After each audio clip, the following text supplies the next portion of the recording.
Jag känner en bot. Hon heter Anna, Anna heter hon. Och hon kan banna det så hårt. Hon röjer upp i våran kanal. Jag vill berätta för dig att jag känner en bot som alltid vaktar alla som är här och som ser till att vi blir utan besvär.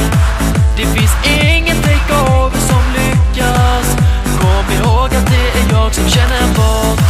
En bot som ingen annan slår. Och hon kan kicka utan att hon får. Hon gör sig av med alla som spammar. Ja, ingen kan slå våran bot.